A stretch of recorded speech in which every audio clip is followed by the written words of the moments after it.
Taste the Daily. சிவகங்கையில் 2 லாரிகள் நேருக்கு நேர் மோதிக்கொண்ட விபத்தில் 5 பேர் படுகாயமடைந்தனர். சிவகங்கை அருகே மானாமதுரை தஞ்சை தேசிய நெடுஞ்சாலையில் தென்னலி வயல் பகுதியில் செங்கல் லாரியும் சரக்கு லாரியும் நேருக்கு நேர் மோதி விபத்திற்குள்ளானது. இந்த விபத்தில் லாரி ஓட்டுநர் லாரிக்குள்ளேயே சிக்கிக் கொண்ட நிலையில் தீயணைப்புத் துறையினர் வர தாமதமானதால் பொதுமக்கள் 1 மணி நேரம் போராடி ஓட்டுநரை மீட்டு சிகிச்சைக்கு அனுப்பி வைத்தனர்.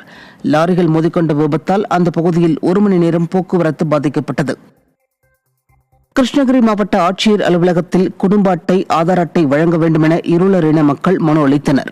கிருஷ்ணகிரி பெங்களூரு தேசிய நெடுஞ்சாலையில் உள்ள ராயக்கோட்டை மேம்பாலம் அடியில் தங்கியுள்ள இருளர் இன மக்களுக்கு மது போதையில் வருபவர்கள் பாலியல் தொல்லை தருவதாகவும் சாலை விபத்தில் 3 பேர் உயிரிழந்துள்ளதாகவும் குற்றம் சாட்டுகின்றனர். குடும்ப அட்டை, வாக்காளர் அடையாள அட்டை உள்ளிட்ட அரசு ஆவணங்களின்றி சொந்த நாட்டிலேயே அகதிகளாக வாழ்ந்து வருவதாக அவர்கள் வேதனை தெரிவிக்கின்றனர்.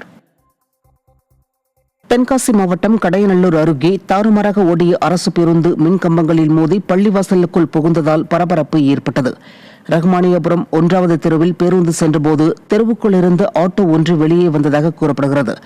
ஆட்டோவின் மீது மோதாமல் இருக்க ஓட்டுநர் திடீரென பிரேக் பிடித்ததால் தாறுமாறாக ஓடிய பேருந்து மின் கம்பங்களின் மீது மோதி அங்கிருந்த பள்ளிவாசலில் புகுந்து நின்றது. மின் கம்பங்களின் மீது மோதிய நிலையில் உயர் அழுத்த மின் இணைப்பு உடனடியாக துண்டிக்கப்பட்டதால் பயணிகள் நல்வாய்ப்பாக உயிர் தப்பினர்.